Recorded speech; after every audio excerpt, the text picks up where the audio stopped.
les gars, en fait, tu leur dis exactement comment faire un business et comment faire de l'argent, zéro vue. Par contre, tu leur montres une Lambo, là tu fais 500 000 vues. Et après, si tu n'as vraiment pas d'idée, ce que je dis aussi, c'est en fait, tu n'as pas besoin de réinventer la roue, même si tu n'as pas de passion, etc. Tu peux prendre juste un thème qui t'intéresse, okay, tu lis 3 livres dessus, et tu en connais déjà plus que 87% de la population. Les gens ne lisent pas, les gens sont ignorants la plupart du temps sur la plupart des sujets. Tous les résultats dans ta vie, que ce soit bon ou mauvais, c'est lié aux actions que tu as fait précédemment. Tu vois. Et après, les gens vont dire, ouais, mais attends, c'est tous les événements, tu ne contrôles pas tous les événements. Je dis, oui, c'est vrai, mais par contre, tu contrôles la manière dont tu réagis aux événements. Seulement 20% de nos actions mènent à 80% de nos résultats. Je suis Gérald Faure, business advisor et investisseur. Chaque semaine dans ce podcast, j'accueille des personnalités aux résultats hors du commun. À travers ces interviews, je recherche les plus gros effets de levier qu'ils ont pu appliquer à leur business et à leur carrière. Que ce soit sur un plan personnel ou sur un plan professionnel, nos invités reviennent sur les raccourcis qu'ils ont pris pour scaler leur vie. Et je suis sûr que vous allez adorer.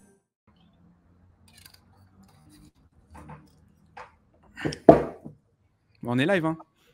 On est live, là? Alors, bonjour et bienvenue sur cette nouvelle vidéo. J'espère, les gars, que vous allez bien. Non, tu t'es pas trompé. Non, ça n'a rien à voir. Ce n'est pas ma chaîne. Là, on n'est pas sur ma chaîne. On est sur la chaîne de Gérard. Voilà, mais... Il m'a appelé Gérard. Il m'a appelé Gérard. C'est mon daron, frère, Gérard. Gérard, c'est mon daron. Il m'a appelé Gérard. Tu devrais être honoré. Mais ouais, bon, bah, après, on respecte, hein, mais... Bon, mais merci déjà. Et bienvenue. Et bienvenue. Quelle entrée fracassante. Fracassée, fracassante, je sais pas trop, mais... Voilà, on est là pour les deux. On est bien. Bon, comment tu vas, Joe? Bah écoute, ça va super, et toi? Bah écoute, ça va. Je suis content de te recevoir ici. Je suis passé il n'y a pas très longtemps sur ta chaîne. J'ai eu beaucoup de mails. Les gens ont vraiment... je pense que les gens, ils ont kiffé ce qu'on a fait la dernière fois. Du coup, on va essayer de voir chez moi ce que ça donne là, à domicile. Bah voilà, ça fait plaisir. Est-ce que tu peux te présenter?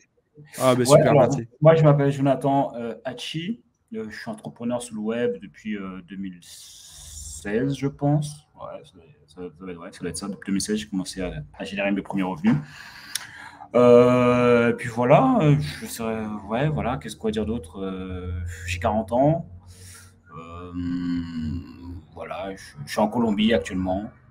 Okay. Et puis voilà, quoi. Ok.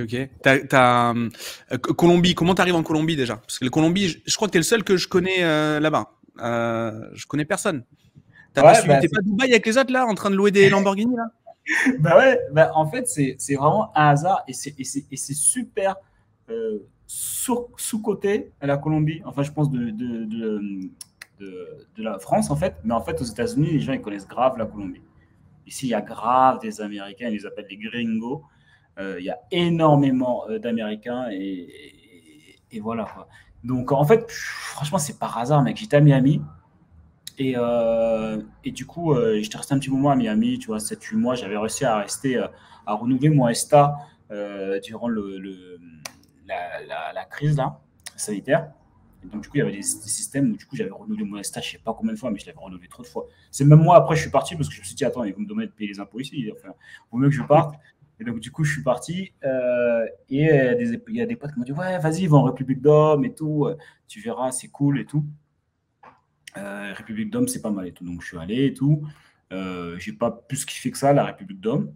Et après, c'est par hasard que je suis tombé sur. Je voulais visiter le Venezuela. Voilà, je me suis dit, voilà, je suis visité le Venezuela. Mais après, je me suis rendu compte que c'était un peu la guerre là-bas. Ça se passe pas super bien en ce moment-là. Donc, du coup, je suis pas allé. J'ai bien fait d'ailleurs. Mais j'ai failli y aller parce que moi, je suis un gars, je ne regarde pas les actualités. Donc, je ne sais même pas ce qui se passe vraiment. Je ne sais plus comment j'ai fait pour être au courant. En plus, je parlais avec une fille de là-bas, tu vois, que j'ai rencontré sur une application. Elle ne me dit rien. Elle me dit, ouais, vas-y, tu peux venir, c'est cool.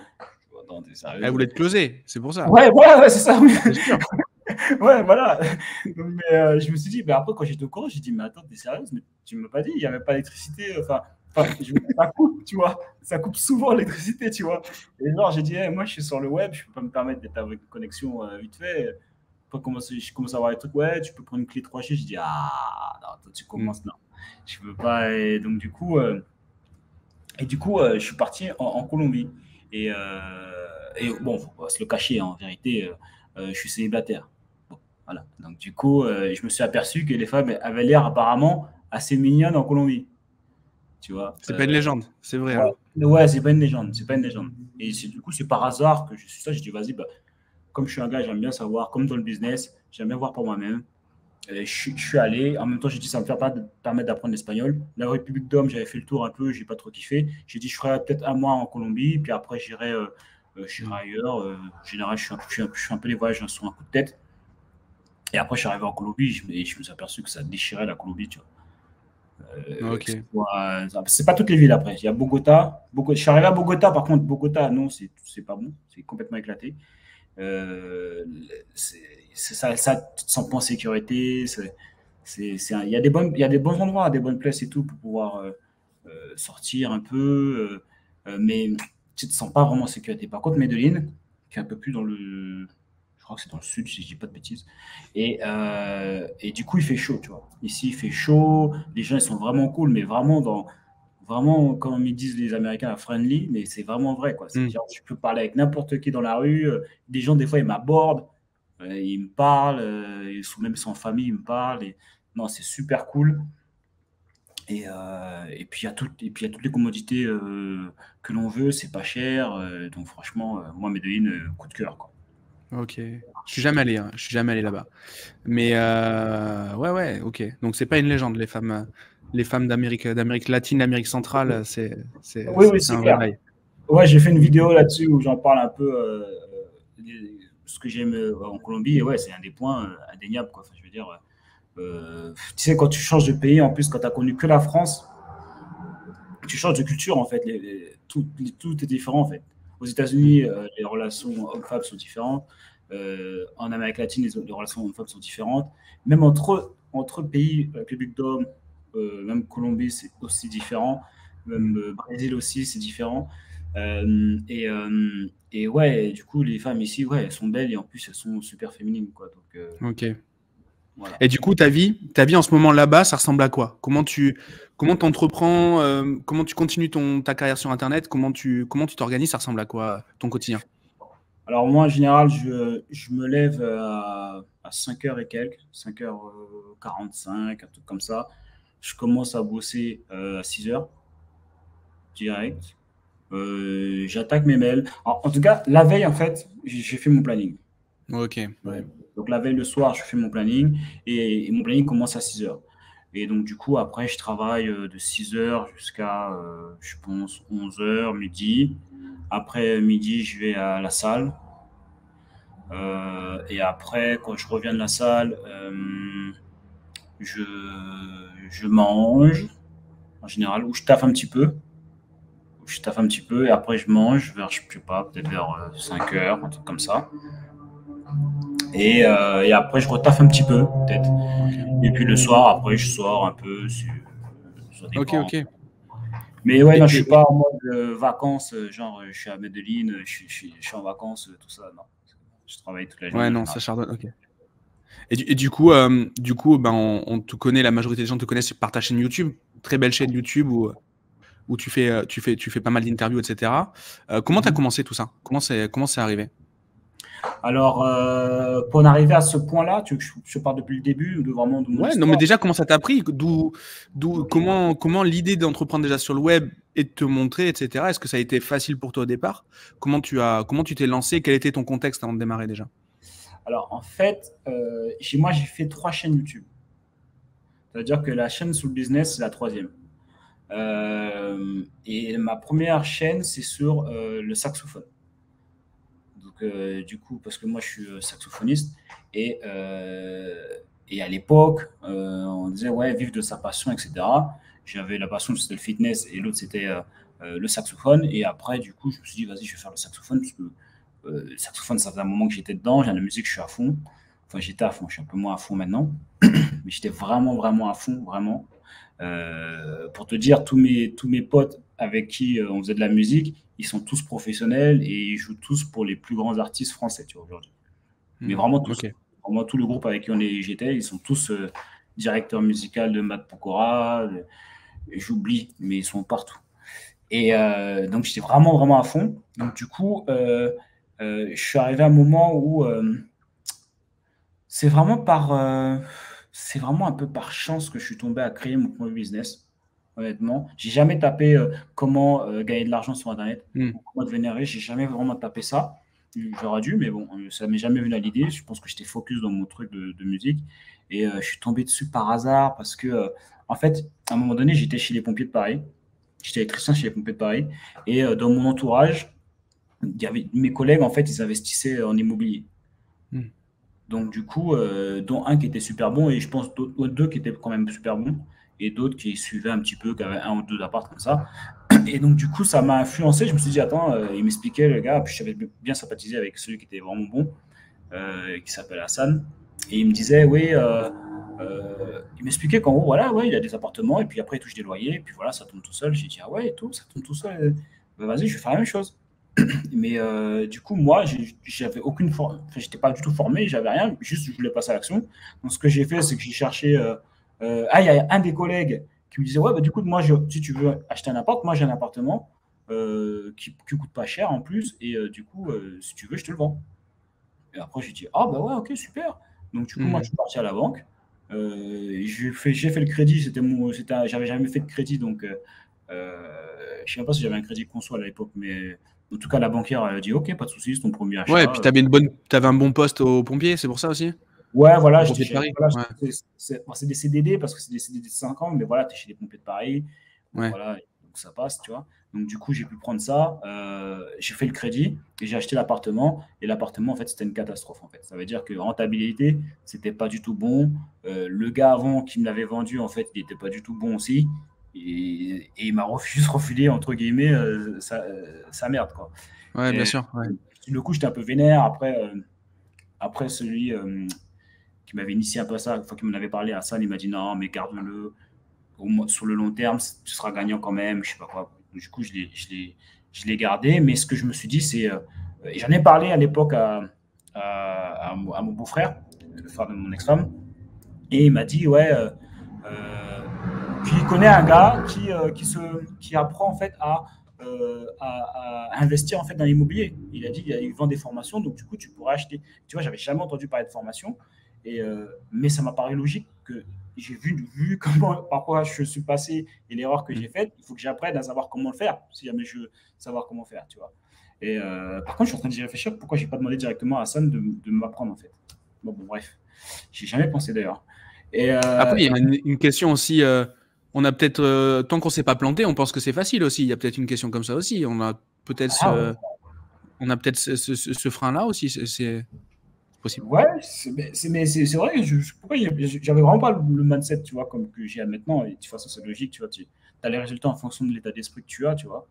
Ouais, j'aurais pu demander directement à Hassan, il m'aurait formé, il m'aurait dit exactement comment faire, tu vois. Bon, du coup, en tout cas, j'ai acheté la formation. Et c'est pas plus mal, du coup, puisque j'ai acheté la formation de Cédric, c'était à l'époque Cédric Anissette.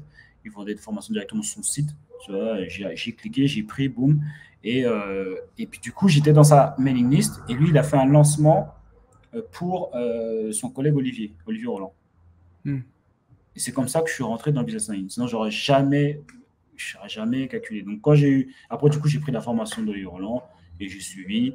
Et puis après, j'ai fait mon premier business, là où j'ai fait le fameux lancement à 20K en une semaine en vendant des formations en ligne pour apprendre à jouer au saxophone, tu vois. Ok, ok. Ouais, ouais, 20K sur un lancement saxo, c'est de la niche de niche en plus, la saxo, j'imagine. Enfin, c'est très bien. Ok, top. Ouais, Et carrément. ok, donc du coup, tu démarres là-dedans. Et à quel moment tu décides de. Moi, je t'ai connu justement le jour, enfin, sur ta vidéo où tu interviews Anissette. Je t'ai connu sur cette Ah, ok. vidéo Ok. et ça avait l'air d'être un événement pour toi. Bon, en même temps, c'est pas rien, mais ouais, je t'ai connu là-dessus. Ok. Et toi, à quel moment tu te dis, ok, je vais lancer Saxo, c'est bien, mais je vais vraiment aider les Alors, gens à faire la même chose que moi. comment ça s'est passé? En fait, ça a été. Euh, en fait, tout s'est enchaîné. Et dis-toi que mon mindset, j'ai dû faire le rattraper parce que les événements se sont enchaînés, tu vois. En fait, dès que j'ai fait mon lancement à 20K, je lisais un livre en même temps. Et il y a un livre, je ne sais plus ce qu'il disait, il faut remercier les gens qui ont pu t'aider. Je ne sais plus c'est quoi exactement que le livre m'a dit. Il disait passe à l'action, envoyez un mail maintenant à la personne, je ne sais pas quoi. Du coup, ce que j'ai fait, j'ai déposé mon livre quand j'ai fait mon truc à 20K, et j'ai envoyé un email à tous les gens, entre guillemets, qui m'avaient un peu aidé, ou j'avais acheté une formation qui m'avait permis d'avoir les résultats. J'ai tous envoyé, et j'ai envoyé un email aussi à Cédric, qui n'était pas forcément, c'est pas lui que j'avais acheté la formation, mais j'ai dit, voilà, c'est grâce à toi, parce que du coup, j'étais dans ta mailing list et tout, donc j'ai écrit ça, machin. C'est le seul qui me répond d'ailleurs. Et, euh, et il me dit, non, Olivier Roland aussi, il me répond évidemment, parce qu'après, il a voulu m'interviewer.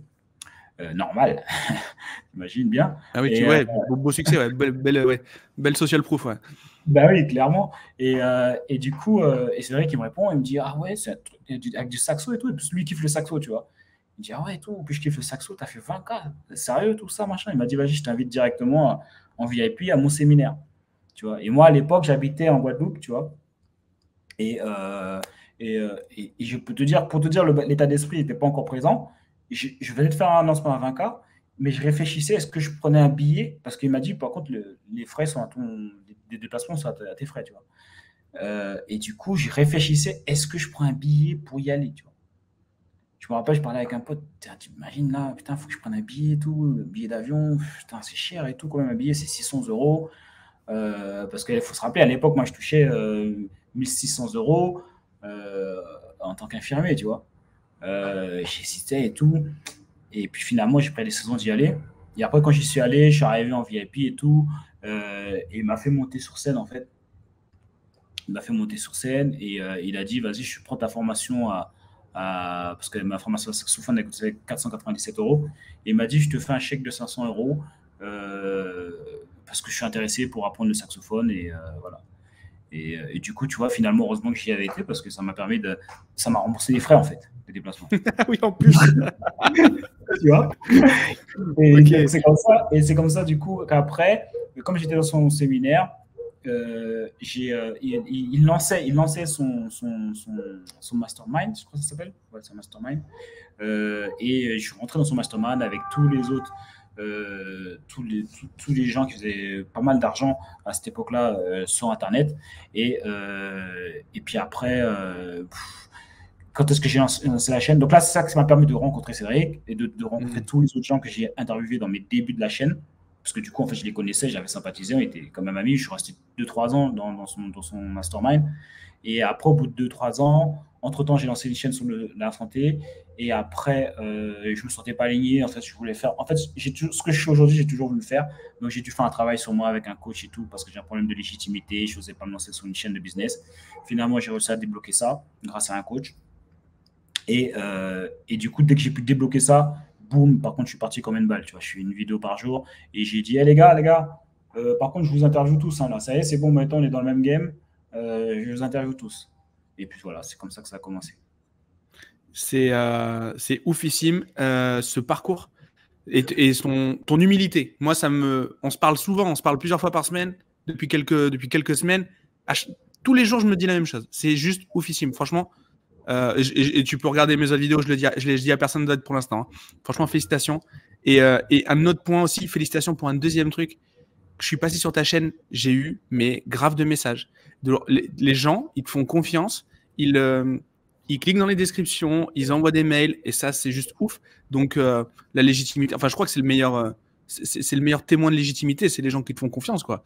Et le meilleur indicateur, et là, franchement, c'est juste ouf. Et c'est Alex Cormon qui nous a mis en relation, et je le remercie parce que, franchement, c'est une super belle rencontre, et c'est top. Franchement, c'est top. Aujourd'hui, du coup, tu les accompagnes comment? Enfin, dans ta chaîne, du coup, il y a les interviews. Qu'est-ce que tu proposes par la suite? Une fois que les gens te découvrent, qu'est-ce qui se passe? Ouais, alors, en général, ouais, moi, ce que j'aborde sur ma chaîne, c'est vraiment tout ce qui est un peu business en ligne, motivation, te montrer que c'est possible. Parce qu'en fait, dans tous les débuts de mes premières vidéos, je disais exactement comment créer ton business en ligne. Et là, j'ai vu que tout le monde, on n'en avait rien à faire, en fait. Tu vois. Les gars, en fait, tu leur dis exactement comment faire un business et comment faire de l'argent, zéro vue. Par contre, tu leur montres une Lambo, là, tu fais 500 000 vues. Le truc, c'est que moi, je ne suis pas un gars qui fait genre en mode. Je ne fais pas du marketing bling-bling. Et parce que j'ai pas envie de louer une voiture pour faire genre j'ai une Lambo. Tu vois, c'est pas, je reste, en fait, j'arrive pas, je reste juste vrai, tu vois. Et du coup, c'est comme ça. Donc, du coup, je leur apprends je les motive parce que c'est ce que les gens ils aiment. Ils préfèrent qu'on, faut pas être trop. Ce que j'ai vu, c'est qu'il faut pas être trop en profondeur, tu vois. Si tu restes trop en profondeur, tu n'es pas assez mainstream et du coup, tu touches pas tu touches pas beaucoup de gens. Tu vois, j'ai pris du temps à comprendre ça. Et puis finalement, quand j'ai analysé les chaînes qui fonctionnaient bien, en fait, c'est comme ça qu'ils font. Plus tu es mainstream, plus les gens vont venir. Et après, dans les gens qui vont venir, tu vas faire une vidéo qui seront spécialement pour eux, pour qu'ils aillent un peu plus loin, tu vois. Donc, du coup, là, moi, aujourd'hui, je les accompagne j'ai fait plusieurs trucs. Alors, avant, je faisais du coaching haut de gamme où je coachais les personnes sur 3 à 6 mois. Ça dépendait du programme, tu vois. Et j'ai fait ça pendant 2 3 ans. Et ce qui s'est passé, c'est qu'à un moment donné, j'avais plus envie de faire du coaching, tu vois. J'avais plus envie de faire du coaching. Et du coup, j'ai arrêté. C'était quand même une grosse partie de mes revenus. Ça faisait au moins, je sais pas moi, 90% de mes revenus. Et au moment où j'ai arrêté, en fait, je me suis dit, ouais, je vais être en galère et tout. Ah ouais, j'ai arrêté. Ouais, je voulais arrêter parce que je voulais me concentrer aussi à l'e-commerce. Tu vois. Je voulais faire un peu d'e-commerce. Donc, c'est ce que j'ai fait et tout. Aujourd'hui, j'ai une boutique aussi e-commerce. Mais le truc, c'est que quand j'ai commencé, j'avais pas de revenus de l'e-commerce parce que je commençais à peine. Et Non, quand bien j'ai sûr. stoppé, le coaching, du coup, j'ai perdu une grosse source de revenus. J'ai dit, c'est pas grave, je prends un risque. Et puis, au pire des cas, s'il y a un problème, je reprendrai les coachings. Et ce que je me suis aperçu, c'est que me mettant dans cette situation-là, ça m'a permis de développer des stratégies avec YouTube pour pouvoir vraiment utiliser YouTube comme une machine à cash. Et quand je m'étais confronté à ça, en fait, finalement, mes revenus n'ont pas bougé. Et, euh, et je me suis dit, mais en fait, je n'ai pas respecté YouTube, en fait. Je me suis dit, YouTube, je n'ai vraiment pas respecté. Si jamais tu sais utiliser YouTube comme une machine à cash, tu peux faire vraiment beaucoup d'argent, en fait. Et du coup, c'est suite à ça, quand j'ai expérimenté ça, j'ai dit, il faut que je fasse une formation YouTube. Il faut que j'en parle à tout le monde, tu vois. Donc, du coup, je propose une formation qui s'appelle YouTube Money Machine, qui a un prix d'appel qui est super accessible. Et du coup, j'aide les gens du coup par rapport à ça, à comment utiliser YouTube, pas pour devenir YouTubeur, parce que moi je vais pas t'apprendre à faire des effets spéciaux, mais vraiment utiliser YouTube comme machine à cash parce que c'est une machine super puissante, tu vois. Et je le vois aussi, comme je consomme beaucoup de contenu aux États-Unis, même des avocats utilisent YouTube, etc. Si tu sais utiliser YouTube de manière intelligente, en fait, il faut le voir comme un outil. C'est un outil YouTube. C'est pas genre, tu es là, tu fais des blagues. C'est vraiment un outil marketing qu'il faut utiliser de la même manière que les gens utilisent la télévision pour pouvoir vendre, tu vois. L'argent suit l'attention et l'attention est sur les réseaux YouTube, comme l'était avant sur la télé. Je pense qu'elle est toujours un peu l'attention sur la télé, mais voilà quoi. Et donc, toi, tu vois un peu le truc, toi qui as été formé chez Olivier Roland, pour toi, le YouTube de maintenant, c'est un peu les blogs de l'époque? C'est un peu le même principe? Tu le vois comment? Ouais, ben du coup, moi, quand je suis arrivé, même quand j'ai commencé les blogs, c'était pas. En vérité, pour te dire, j'ai jamais. Moi, je suis pas un gars qui écrit. Tu vois, je suis pas super fort en français. Donc, dès que j'ai fait mes blogs, en vérité, j'ai mis des vidéos à la place, dans mon blog. Tu vois. Donc, Ok. là, je suis vraiment détaché quand même des stratégies d'Olivier, tu vois. Parce que derrière, après. J'ai vraiment expérimenté beaucoup de choses. Je me suis formé aussi énormément, tu vois. Je ne sais plus combien j'ai investi en moi, mais j'ai investi beaucoup, tu vois. Ça dépasse, je pense qu'on doit peut-être à presque 100 000, je sais pas. Ah ouais, Entre, ok. Ouais. bah ouais, entre les masterminds, tu sais, ça va vite, hein, entre les masterminds, les coachings, Hmm. les formations à droite à gauche. Ouais, je pense. Hein. En tout cas, au moins 50, hein, ça c'est sûr. Ouais, mais Et, après, ça va vite, hein. Un mastermind, c'est vite 20, 25 par an. bah oui, c'est ça. Ça Déjà, fait les vite des masterminds, sous. Ouais, déjà, tu prends déjà cher. Déjà. ouais, ouais. Après, je te parle de vraiment sur toutes les années où j'ai commencé aussi. Tu Bien sûr, bien sûr. Non, mais c'est en fait, maintenant que tu me le dis, oui, c'est cohérent si on découpe le truc, évidemment. vois. Ouais, ouais, carrément. Ouais, Ok. donc, ouais. Et du coup, toi, est-ce que tu adoptes quelle stratégie là-dessus sur YouTube? Tu es adepte des plus orienté personal branding? Tu es plus sur les mots-clés? Pour toi, quel est le bon secret hein, pour bien réussir dans YouTube? Alors, moi, ce que j'ai remarqué, déjà, première chose, ça, c'est la base, il faut que tu sois régulier. Mhm. C'est-à-dire que si tu n'es pas régulier, déjà, c'est mort. Il faut que tu sois régulier. Ça, c'est la base. Après, au niveau des stratégies, ça veut dire régulier. Après, ça dépend de ton marché. Tu vois, moi, je suis arrivé sur un marché. Je me suis dit, personne ne me connaît. Il y a déjà plein de gros qui existent déjà, dont tout le monde connaît les noms. Et je me suis dit, j'arrive, je fais une vidéo par jour. Je voulais même faire 2 vidéos par jour au début, tellement j'étais déter. Et après, j'ai dit, bon, on va faire une vidéo par jour. Déjà, ça sera bien. Et je me rappelle, j'en avais parlé avec Alex. En plus, je lui avais dit, ouais, tu imagines si je fais 2 vidéos par jour, lui me disait, ouais, mais est-ce qu'ils auront le temps de consommer le contenu? Bon. Après, je pense que même 2 vidéos par jour, c'est bien, finalement, là, avec le recul. Si je fais 2 vidéos par jour, ce serait bien aussi. Donc ça veut dire aussi, tu les fais presque en mode un petit peu comme on produit une story. Enfin, c'est un peu en mode je filme, je poste, quoi. Il n'y a pas de montage, c'est très compliqué de monter 2 vidéos par jour. J'ai une équipe derrière. Donc moi, en fait, moi, ça ne changerait pas grand-chose en vérité. Je pourrais faire 2 vidéos par jour.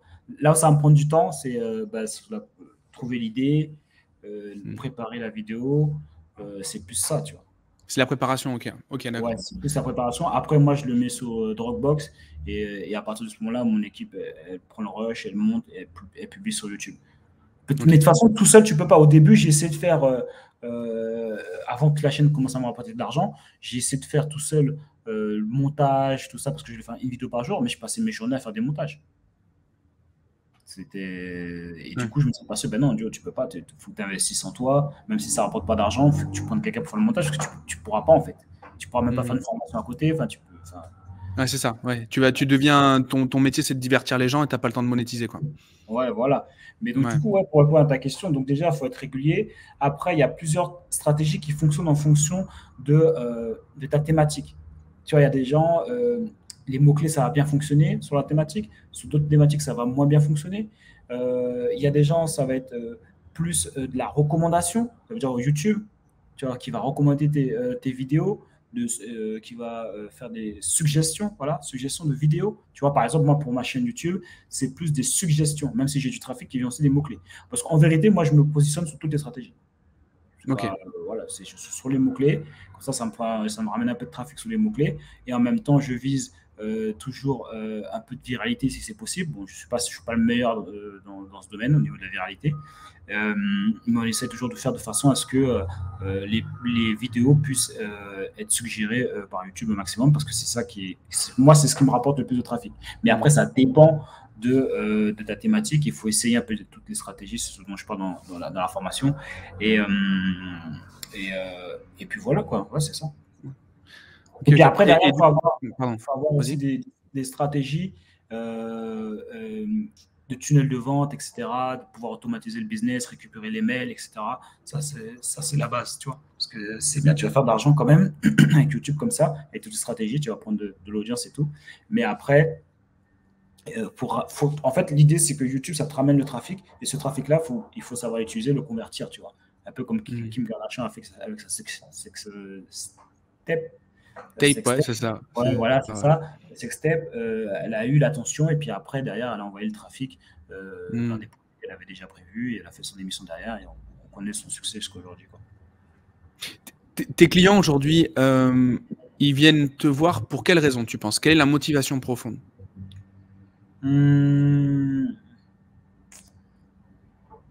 Pourquoi ils viennent me voir, moi, ou pourquoi ils sont intéressés par changer de vie, tu veux dire? Potentiellement, ils viennent te voir pour changer de vie, je sais pas. Ouais. En vérité, d'une manière générale, les gens qui viennent me voir. Qui sont et quelle est leur motivation? 25-35 ans, qui ont grandi souvent en banlieue ou qui en sont sympathisants, voilà, en général,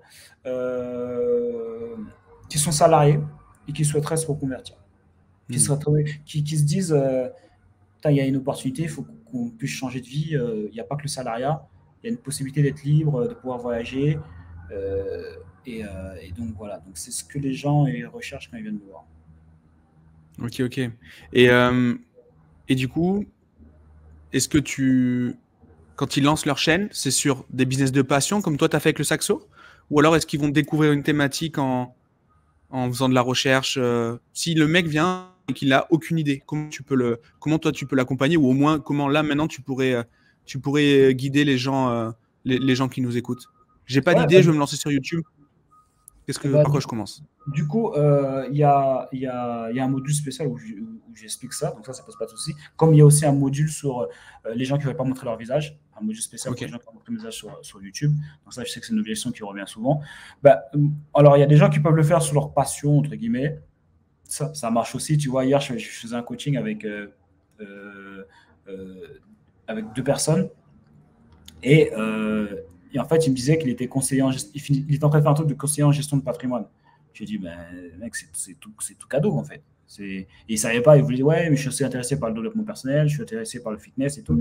J'ai dit, mais là, tu es déjà en train de faire une formation sur conseiller en gestion de patrimoine. Bah, à ce moment-là, lance ta chaîne YouTube, tu vas faire la différence tout de suite, en fait. En fait, YouTube, c'est super puissant. Les gens, en fait, maintenant, viennent vers toi par rapport au nombre d'abonnés que tu as. C'est pas le meilleur produit qui gagne, c'est celui qui est le plus visible, donc celui qui a le marketing le plus présent. Tu vois. McDonald's, ce ne sont pas les meilleurs en termes d'hamburgers, même si c'est très bon. Mais il y a d'autres fast-food aux États-Unis, notamment, même ici en Colombie, qui sont meilleurs que les sandwichs de McDonald's. Mais la force de McDonald's, c'est qu'ils sont visibles. C'est eux qu'on va voir en premier. Donc, ce que je lui disais, c'est que en faisant ta chaîne YouTube, même si tu n'es pas le meilleur, tu as juste à être bon. Même si tu n'es pas le meilleur, tu feras plus de chiffres et les gens te mettront. Tu seras pour eux le numéro 1 du marché parce que tu es le plus visible. 100% d'accord. Donc, ça peut être ça. Et après, si tu n'as vraiment pas d'idée, ce que je dis aussi, c'est en fait, tu n'as pas besoin de réinventer la roue, même si tu n'as pas de passion, etc. Tu peux prendre juste un thème qui t'intéresse. Okay, tu lis 3 livres dessus. Et tu en connais déjà plus que 87% de la population. Les gens ne lisent pas, les gens sont ignorants la plupart du temps sur la plupart des sujets. Donc, tu n'as pas besoin de lui dire, ouais, je vais te faire devenir un expert, parce que de toute façon, tu ne vas pas essayer d'accompagner des experts, parce que d'une part, ce n'est pas les plus gros marchés. Tu vois, les gens, quand ils commencent une activité, ils s'arrêtent avant de devenir un expert, en général. On peut prendre, par exemple, l'idée de quelqu'un qui commence les cours de salsa, il va prendre un mois de cours de salsa, et puis après, il va s'arrêter. Tu vois. Donc, du coup, ce sera plus intelligent de faire une formation pour les gens débutants et de les emmener d'un point A à un point B, tu vois. Parce que toi, par exemple, tu as peut-être pris 1 an de cours de salsa, tu vois. Mais déjà, tu peux déjà les aider à avoir au moins ton niveau, tu vois, au moins ta connaissance, tu vois. Et ça, c'est valable pour tous les domaines. Donc, du coup, les gens, des fois, ils se prennent la tête et tout. Mais en fait, non, tu fais une formation pour les débutants. Tu leur apprends ce que toi, tu as appris en 3 livres, tu as de quoi leur raconter, et puis tu vends une formation peut-être à 97 €, 57 €, ça dépend, 197 €, ça dépend de ta thématique. Voilà. Le premier podcast que j'ai écouté, c'était Nouvelle École. Je ne sais pas si tu te rappelles de ce truc-là. Non, ça ne me dit rien. C'est un gars qui s'appelle Antonin Archer, et en fait, il démarre son podcast en disant, voilà, bon, moi, je suis un peu paumé dans ma life. Ce que je vais faire, et pour le coup, c'est du storytelling, mais c'est pas fake. Je suis un peu paumé dans ma vie. Je sais pas trop ce que je vais faire. Il faut que je rencontre des gens. Il faut que je pose des questions. Je vais enregistrer et je le publie. Et au final, il s'est retrouvé, le mec a parlé avec tous les gens que tu vois passer à la télé, tous les gens qui écrivent des articles, des acteurs, mais des grosses machines. Hein. Mais après, aussi des trucs un peu plus random, genre actrice porno, des trucs, voilà, des trucs un peu what the fuck. Mais il a fait ça. Et en mode, moi, je suis paumé, je veux juste trouver le chemin, quoi. Et c'est le podcast qui a le plus tourné. Et à la fin, du coup, il allait jusqu'au bout du délire. Dernier épisode, il fait, bon, ok, maintenant, je sais un peu plus ce que je veux faire. Il est parti dans un domaine artistique, je veux pas dire de bêtises, donc je sais plus trop. Et en fait, cette honnêteté en disant que je fais le chemin avec vous, ça a cartonné. Et ce qui fait que ça a été, moi, ça m'a lancé. C'est d'ailleurs pour ça aujourd'hui qu'on fait cette interview. Tu vois, c'est parce que je trouvais ça vraiment bien. Et en fait, j'ai l'impression, on a les attentes des gens qui nous regardent sont comme ça, et on a l'impression que nous, elles sont comme ça. Et je pense que ça nous crée un blocage de ouf. Alors qu'en fait, les gens, ils cherchent pas la perfection, ils cherchent juste déjà du contenu, et puis après, éventuellement aller plus loin. Mais j'ai l'impression qu'on veut trop bien faire, et du coup, ça nous bloque, en fait. Ça dessert un peu le... Je sais pas comment tu le vois, toi. Mais... Ouais, clairement, mais ça, c'est un retour que j'ai de beaucoup d'élèves, d'anciens coachés. Hier aussi, c'est marrant que tu dis ça, parce que hier aussi, en fait, hier, pour les 100 premiers de YouTube Money Machine, j'ai fait un live offert, tu vois, pour les coachés. Et ils étaient 2. Je ne sais pas ce qu'ils ont fait les 187 autres. C'est la première fois que je faisais ça. Mais bon, c'est cool, ils ont bien profité du coup. Et elle, je me rappelle, elle me disait, ouais, il faut que j'achète le matériel pour que tout soit bien, avant de pouvoir me lancer, etc. J'ai dit, mais non, en fait. J'ai dit, YouTube, le meilleur moment pour YouTube, c'est comme l'immobilier. Le meilleur moment pour commencer YouTube, c'était hier. Et le deuxième moment, c'est aujourd'hui. Tu commences, parce que quand tu commences à poster, c'est comme si tu commences à poser la première brique de ta maison. Tu vois. Même si ce n'est pas la meilleure brique, mais déjà, tu l'as posée. Et après, si le fond, on va revenir dessus. Ça ne pose pas de souci, mais il faut commencer à construire ta maison parce qu'il faut que l'algorithme voit que tu commences à poster, etc. etc. Donc, ouais, moi, mon conseil, c'est passer à l'action tout de suite, quoi. Ça ne sert à rien de dire, ouais, c'est pas bon, c'est pas parfait, etc. Postez. Si jamais après, peut-être 2 mois après, vous n'aimez pas, vous pourrez toujours la retirer. Mais au moins, vous avez déjà commencé, vous êtes déjà sur le chemin. Parce que YouTube, en fait, c'est une machine. Et c'est ça que j'aime bien par rapport à tous les autres business. C'est que, tu sais, on dit 90% des business font faillite. Mais avec YouTube, tu ne feras jamais faillite, en fait. Ça veut dire, s'il y a un produit qui ne fonctionne plus, bah, tu t'en revends un autre. Tu as déjà l'attention. Tu as déjà les clients qui sont déjà là. Tu vois. Donc, si tu ne commences pas, tu ne pourras jamais profiter de ce momentum qui va s'enclencher, cet effet cumulé qui joue en ta faveur. Moi, j'aime bien mettre des trucs en place dans ma life, dans tous les domaines, et même que ce soit santé, ailleurs, mettre en place des systèmes qui fait que le temps joue en ma faveur. YouTube, j'ai juste à faire des vidéos, le temps joue en ma faveur. Dans 5 ans, 10 ans, ça fera qu'augmenter en fait. Dans tous les cas, en plus, quand on sort sa première vidéo, il y a combien de personnes qui la voient vraiment? 4, 2. C'est ça. Et en plus, c'est ta grand-mère, ton voisin et ta meuf, quoi. C'est genre, c'est tout, quoi. Il n'y a que ça.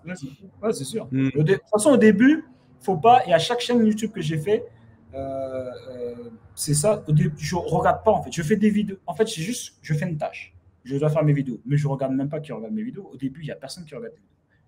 C'est ok, je le sais. 4 vues, 5 vues. Tu fais une vidéo par jour pendant 2 mois, 3 vues, 5, 10, 15, 20. Après, ça fait 22, 30, 50. Tu vois.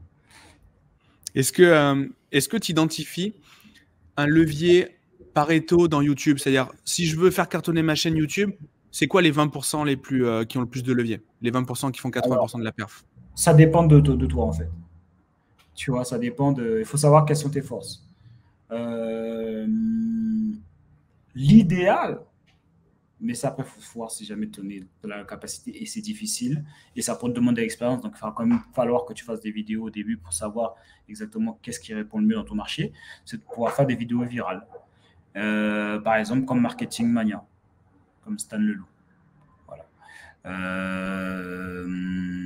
C'est lui que je vois comme ça, que je pense en premier. Mais même les autres vidéos. Donc, du coup, comment faire de la viralité? Bah, j'en ai pas forcément le secret parce que, enfin, si j'ai une idée, tu vois, parce que je le vois, mais c'est pas. J'essaie justement d'y réfléchir pour pouvoir me pencher dessus. Mais comme je fais une vidéo par jour, tu vois, c'est plus difficile. Et moins de temps. T'as pas le temps de composer, ouais, ben oui. Vraiment, tu vois. Et en plus, je sais même pas que si j'ai plus de temps, parce que j'ai déjà réfléchi, est-ce que je change de stratégie, je me suis déjà réfléchi. Même si j'ai plus de temps, je sais pas si j'ai ce truc-là de faire une vidéo vraiment super. Comme il fait par exemple Marketing Mania, tu vois. Donc, pour avoir la viralité, il faudrait déjà que tu partes sur un sujet mainstream.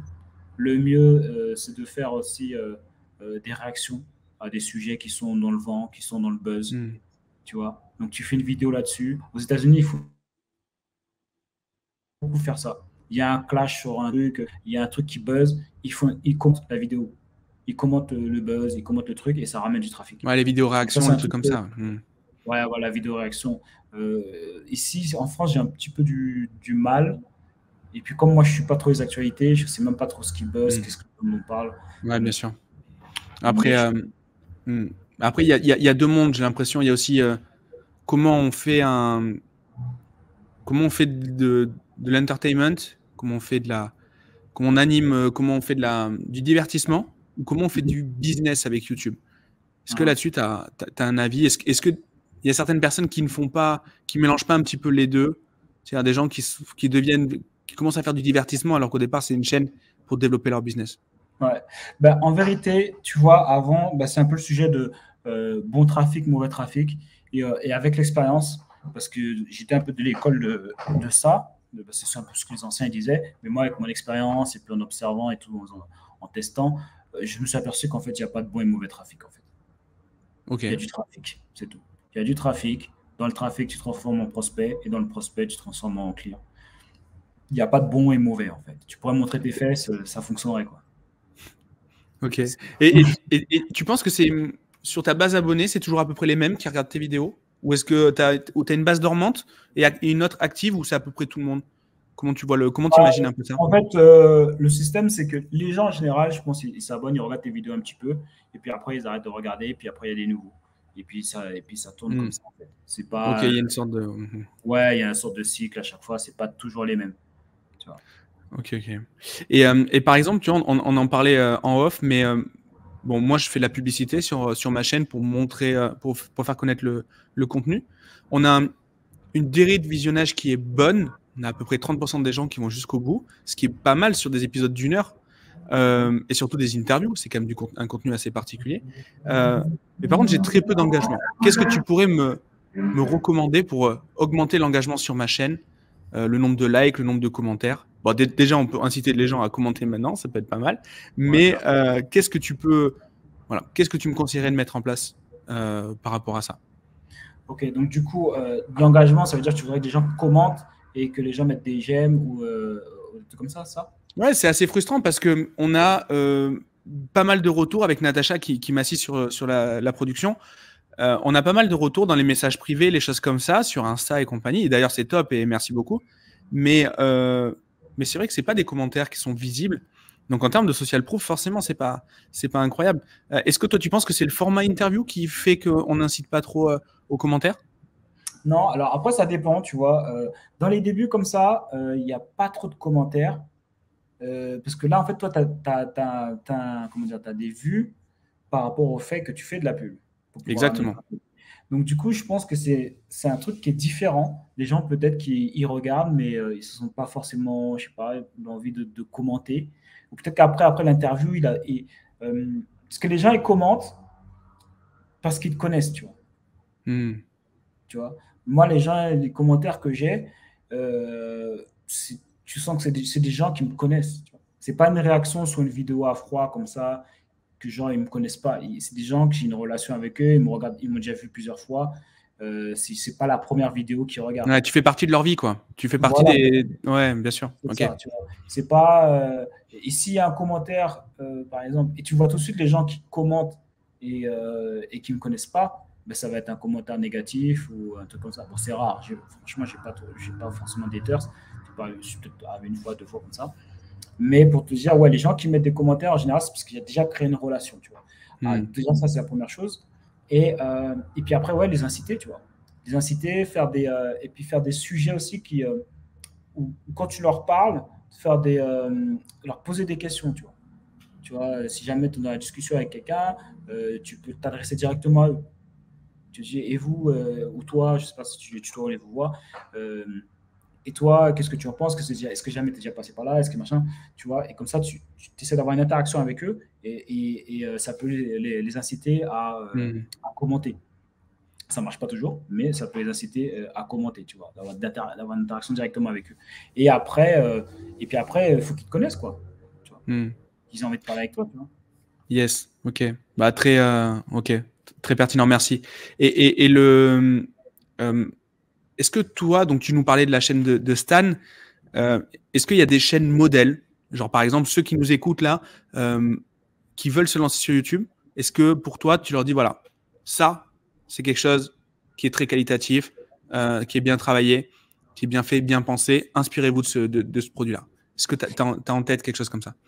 Non, parce qu'en fait, je donne. Parce que chaque personne est différente, en fait. Tu vois, moi, par exemple, je n'irais pas faire. J'ai fait exprès de prendre l'exemple de Stan Leloup, par exemple, je ne pourrais pas faire un format comme ça, je ne pense pas. Tu vois, parce que c'est pas mon analyse, tu vois. Stan Leloup, il a plus un petit côté un peu genre un télo, entre guillemets, tu vois.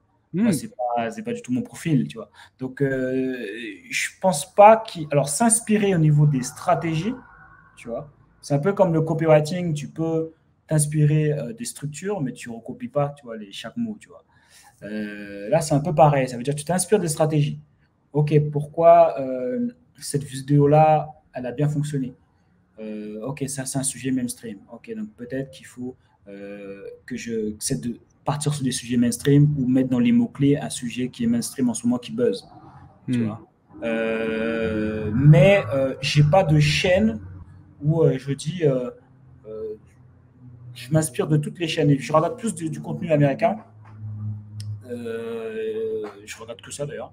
Je regarde du contenu américain et, euh, et je regarde un petit peu chaque personne ce qu'ils font. Tu vois.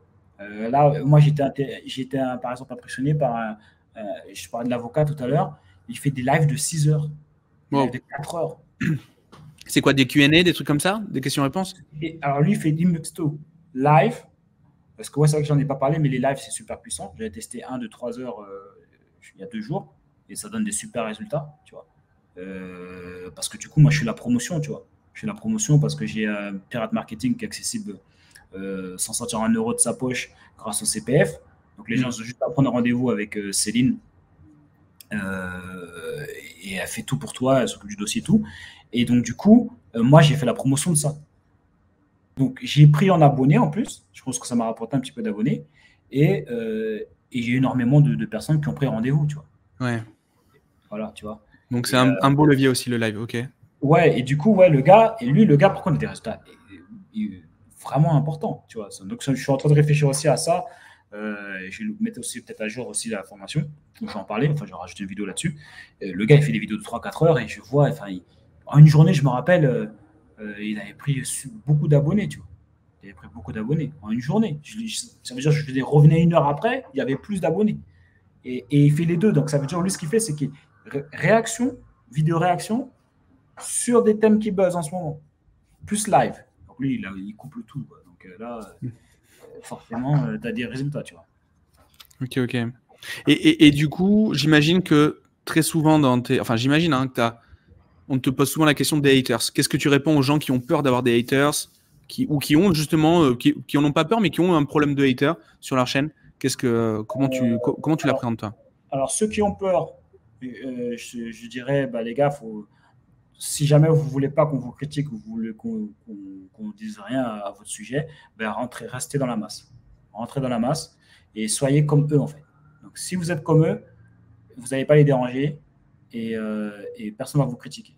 Mais dès que vous allez vouloir devenir quelqu'un, ben forcément, vous serez critiqué. Il n'y a aucune personne qui n'est pas critiquée, en fait.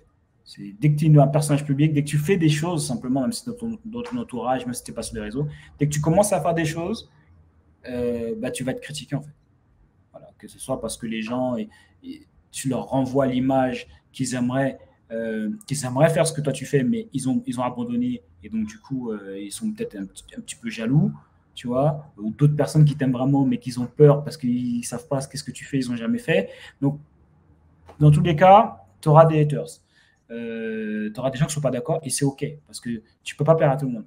Si tu plais à tout le monde, c'est que tu plais à personne. Donc, tu auras une partie des gens qui vont acheter tes produits et une partie des gens qui vont pas t'aimer. Après, pour répondre à la deuxième question, comment gérer les commentaires des haters?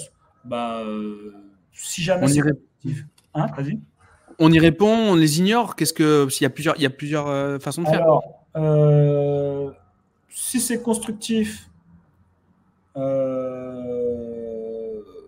ça dépend alors. Si c'est sur le business, le gars il essaie de me dire comment gérer un business. Si tu n'as pas géré le business, ton conseil, concrètement, enfin, inapproprié. Enfin, je ne comprends pas ce que tu me racontes. Quand tu auras fait ton business, tu pourras venir me donner des conseils. Donc ça, supprimer. Ça dépend, supprimer ou pas. Ça dépend si jamais il est respectueux ou pas, machin. S'il veut donner son avis, je le laisse donner son avis. Okay. Après, si jamais il est respectueux, par contre, c'est supprimer direct. S'il dit, ouais, okay, les gens, c'est des pigeons, ils achètent ta formation, ouais, les gens, ceci, cela, je supprime et je fais une vidéo dessus, c'est un peu du contenu pour faire une vidéo derrière. Et je dis, ouais, okay, il y avait un commentaire, je réponds à ça, parce que peut-être il y a des gens qui se posent des questions. Mais lui, je le supprime. Les gens qui mettent des mauvaises vibes aussi, ouais, mais c'est pas possible, tout le monde ne peut pas y arriver, etc., etc. Je supprime et je fais aussi une vidéo là-dessus. J'ai fait. Okay. Ouais, donc C'est pas l'URSS, hein, c'est pas juste de la censure, quoi. C'est que tu supprimes, ok, mais tu commentes. Du coup, tu t'amènes encore plus de visibilité et tu l'amènes un peu comme une foire aux questions, une FAQ dans ta page. C'est un peu Ouais, ça, quoi. carrément. Ouais, parce que, en fait, des fois, les gars, ils pensent que je réponds pas. Bah, après, moi, j'ai pas beaucoup d'éditeurs, hein, mais le peu de fois où j'ai, des fois, je réponds pas parce qu'en fait, c'est c'est pas que je veux pas te répondre, c'est qu'en fait, il faut que je te coach, en fait. Parce que je l'ai déjà fait avec des gars, peut-être sur Instagram. Et à la fin de la conversation, il faut ah ouais, ouais, j'avoue, ah ouais.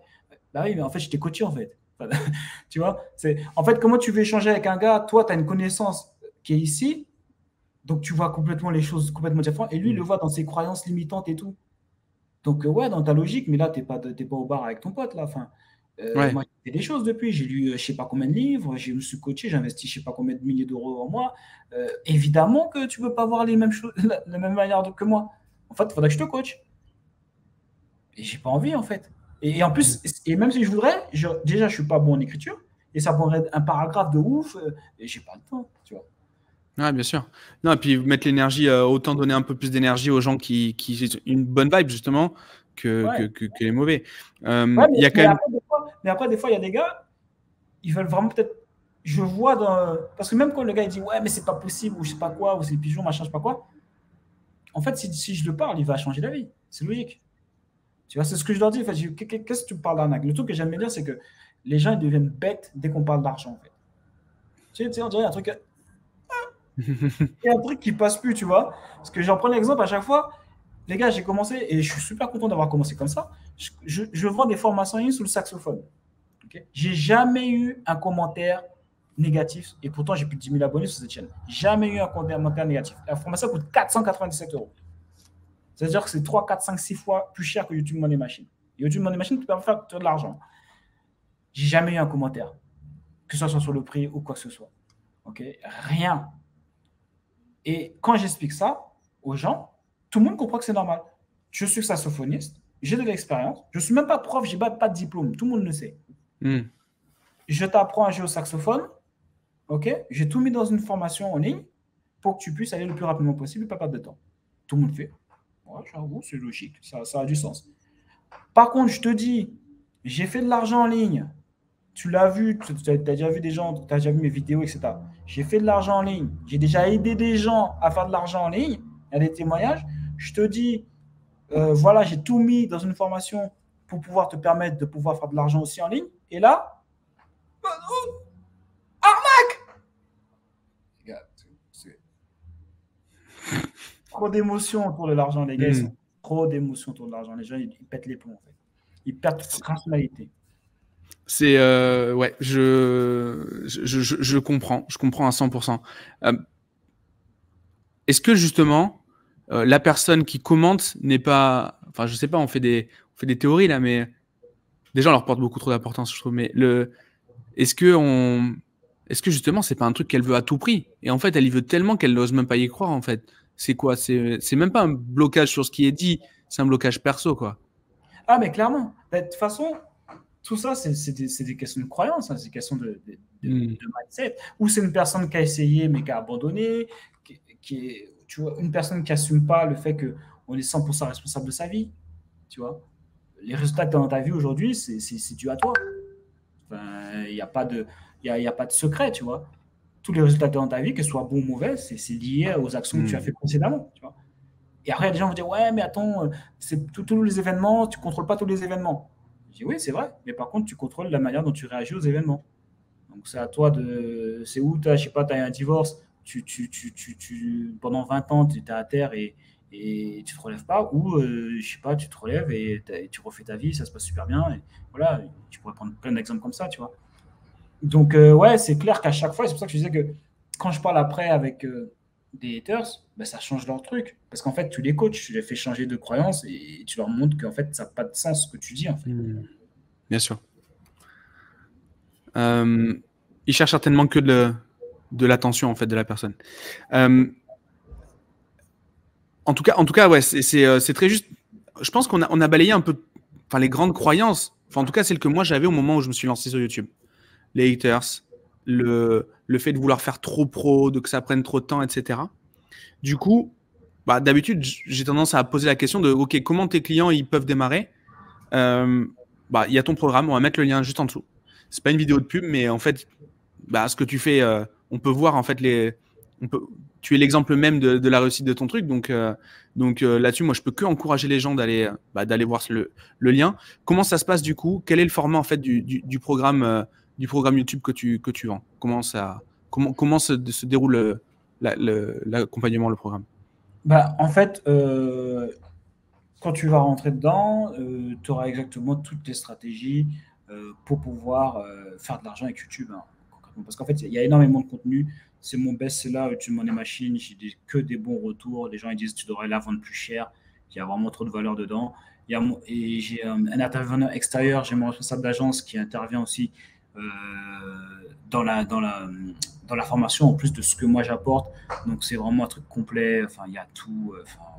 Comment faire de l'argent sans montrer son visage, les différentes stratégies qui fonctionnent aujourd'hui, parce qu'il faut faire bien attention entre euh, se former avec les gens qui sont nouveaux, parce que moi je suis arrivé il y a 3 ans, donc j'ai su faire ma place dans un marché concurrentiel. Je suis nouveau, tu vois. Que si tu te formes avec des gens qui sont là depuis 10 ans, la vérité c'est qu'ils savent pas c'est quoi. Tu vois. Bien sûr. C'est pas la même chose. Les trucs qui fonctionnaient il y a 10 ans, t'as pas vécu le truc de t'arrives et il y a tout le monde. Comment Ouais, je fais? océan rouge, quoi. Ouais. Voilà. J'avais cette conversation à midi même au sujet du e-commerce. Démarrer le e-commerce maintenant, pas bon courage, mais bon, enfin, si, quand même bon courage. Si, bon courage. Ça va être rock'n'roll. Ouais. Nous, on a commencé il y a 10 piges. Bon, on a déjà, même si c'est dur, bah, on a fait la trésor qui nous permet maintenant de passer plus facilement les vagues. Mais ouais, YouTube, je vois tout à fait le plan. Ok. C'est ça. Donc, du coup, j'ai hacké un peu le truc et je sais un petit peu vraiment les dernières stratégies. Puis, tu sais, à force de faire une vidéo par jour, tu sais qu'est-ce qui fonctionne et qu'est-ce qui fonctionne pas. Et surtout, qu'est-ce qui fonctionne pour pouvoir faire de l'argent, quoi. Parce que j'étais coincé aussi. Ah, c'est ça. C'est qu'à un moment donné, moi aussi, j'étais sur un plateau, je savais pas trop. Et j'ai découvert en continuant à me former, etc., en testant des choses. J'ai dit, ah, ok, c'est ça le truc, etc. C'est pour ça que je dis à un moment donné, c'est au moment où j'ai arrêté vraiment mes revenus là, de coaching. Et du coup, là, j'ai dû trouver une solution, en fait. Et c'est là que j'ai su vraiment trouver, j'ai passé un autre cap et j'ai dit, ah ouais, mais en fait, YouTube, sans YouTube, en vérité, je serais déjà retourné dans le monde du salariat, tu vois. Ouais, Donc, ok. quand c'est bien utilisé, YouTube, c'est super puissant. J'ai manqué de respect à YouTube parce que je commençais. Pourquoi je dis ça? Parce que je commençais à vouloir faire de l'e-commerce aussi en même temps. Bon, même si je continue, tu vois. Mais j'ai dit, ah, t'as manqué de respect quand même à YouTube. Parce que si tu sais utiliser, c'est un outil super puissant. Yes, c'est très clair. Toi, aujourd'hui, tu as beaucoup parlé de l'investissement que tu as fait sur toi. Comment tu continues à progresser? C'est quoi tes leviers de progression?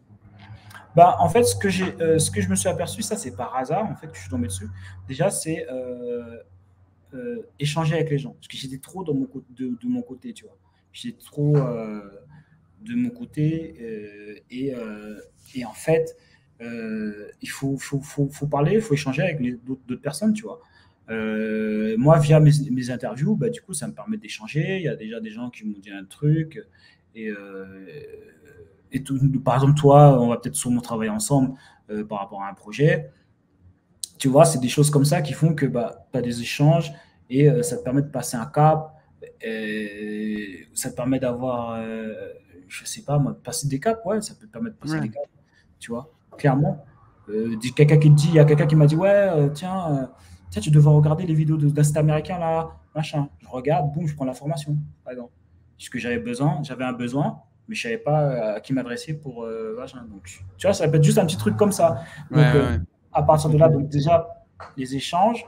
Et puis après, je continue à me former. Dès que je peux me former, dès que j'ai un challenge, un truc que je ne sais pas comment faire, s'il y a une formation qui répond, je prends. S'il y a un coaching que je dois prendre, ben, je le prends. Et puis aussi, délégation. Ok, intéressant. Tu délègues quoi aujourd'hui dans ton activité? Ben, tout, je crois. À part genre la création des vidéos, parce que ça j'essaie de le faire, que les gars ils préparent le thème et tout machin, mais après à chaque fois que j'arrivais devant, je modifiais, ça ne me ressemble pas. Je préfère donc du coup préparer moi-même les vidéos. les thèmes, voilà. Et puis après, le reste après, j'ai délégué, hein, que ce soit même les tunnels, tout ça. Et à un moment donné, j'étais tenté, hein. Je voulais faire mon copywriting, tout ça. Puis j'ai dit, mais non, t'es sérieux là. Mm. Et j'ai dit, non, non, non, j'ai délégué. Même le tunnel, parce que j'ai des compétences, tu vois, un peu, tu vois. Après, j'ai dit, non, non, tu fais pas le tunnel. Tu délègues pas. Et On fait voilà. des meilleurs choix pour les autres que pour soi-même, hein, dans tous les cas. Moi, ça m'arrive de faire des trucs pour certains de mes clients que je fais même plus dans ma propre boîte. Et c'est OK. C'est OK. Le comble, tu sais, on vient de prendre une agence de media buying en sous-traitance alors qu'on vient de monter une agence de media buying. C'est juste un truc de fou. Sur la partie, tu vois, et en fait, parce que c'est sur une de nos thématiques, un de nos vieux business qu'on veut plus opérer. Alors, du coup, ça me fait bizarre. On vient de voir, et du coup, en plus de ça, cette expérience, on va pouvoir derrière améliorer nos process sur notre propre boîte de media buying. Mais ouais, non, je comprends à 100% ce que tu dis. Ouais, c'est très clair. Ouais, carrément. Si on veut suivre un peu ton travail, si on veut éventuellement regarder un de tes programmes, etc., comment on s'organise, comment ça se passe? Bah, tu peux me retrouver sur Jonathan Hachi, ma chaîne YouTube. Je suis aussi sur Instagram, Jonathan Hachi. Et puis après, vous pouvez, je pense qu'on mettra le lien. Ouais, Il y a, carrément. il y a YouTube Money Machine. Voilà, vous pouvez, je donne la description, j'explique, je montre les preuves, j'explique pourquoi j'aurais pu devenir salarié si j'avais pas YouTube. J'explique tout en fait sur cette page-là. C'est un peu une histoire en fait. Donc, ils peuvent aller voir, cliquer, Yes. puis voilà, quoi.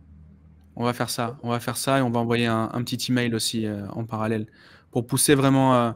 Moi, je pense vraiment, en tout cas, ce projet de podcast et notamment de YouTube, c'est vraiment en train de m'aider en fait dans mon développement à titre personnel et ça aide aussi ma boîte. J'ai mis 10 ans, un peu plus 12 ans avant de montrer mon visage. Aujourd'hui, c'est à petit niveau, mais même à petit niveau, ça a déjà beaucoup d'impact sur mon business. Je ne peux que inciter les gens à faire pareil et à pousser le truc. Donc, merci beaucoup, Joe. C'était un plaisir, une fois de plus. Conversation pleine d'humilité et on voit que dans nos échanges là, tu as plein de trucs qui viennent, tu te rattrapes à des idées, etc. Ça, c'est trop cool. On voit que tu es authentique et ça, c'est vraiment top. Merci beaucoup. Ouais, bah écoute, pas de souci. Ça fait plaisir. Ok, super. Allez, on met le lien et puis à bientôt. Ciao, ciao. Ok, ciao.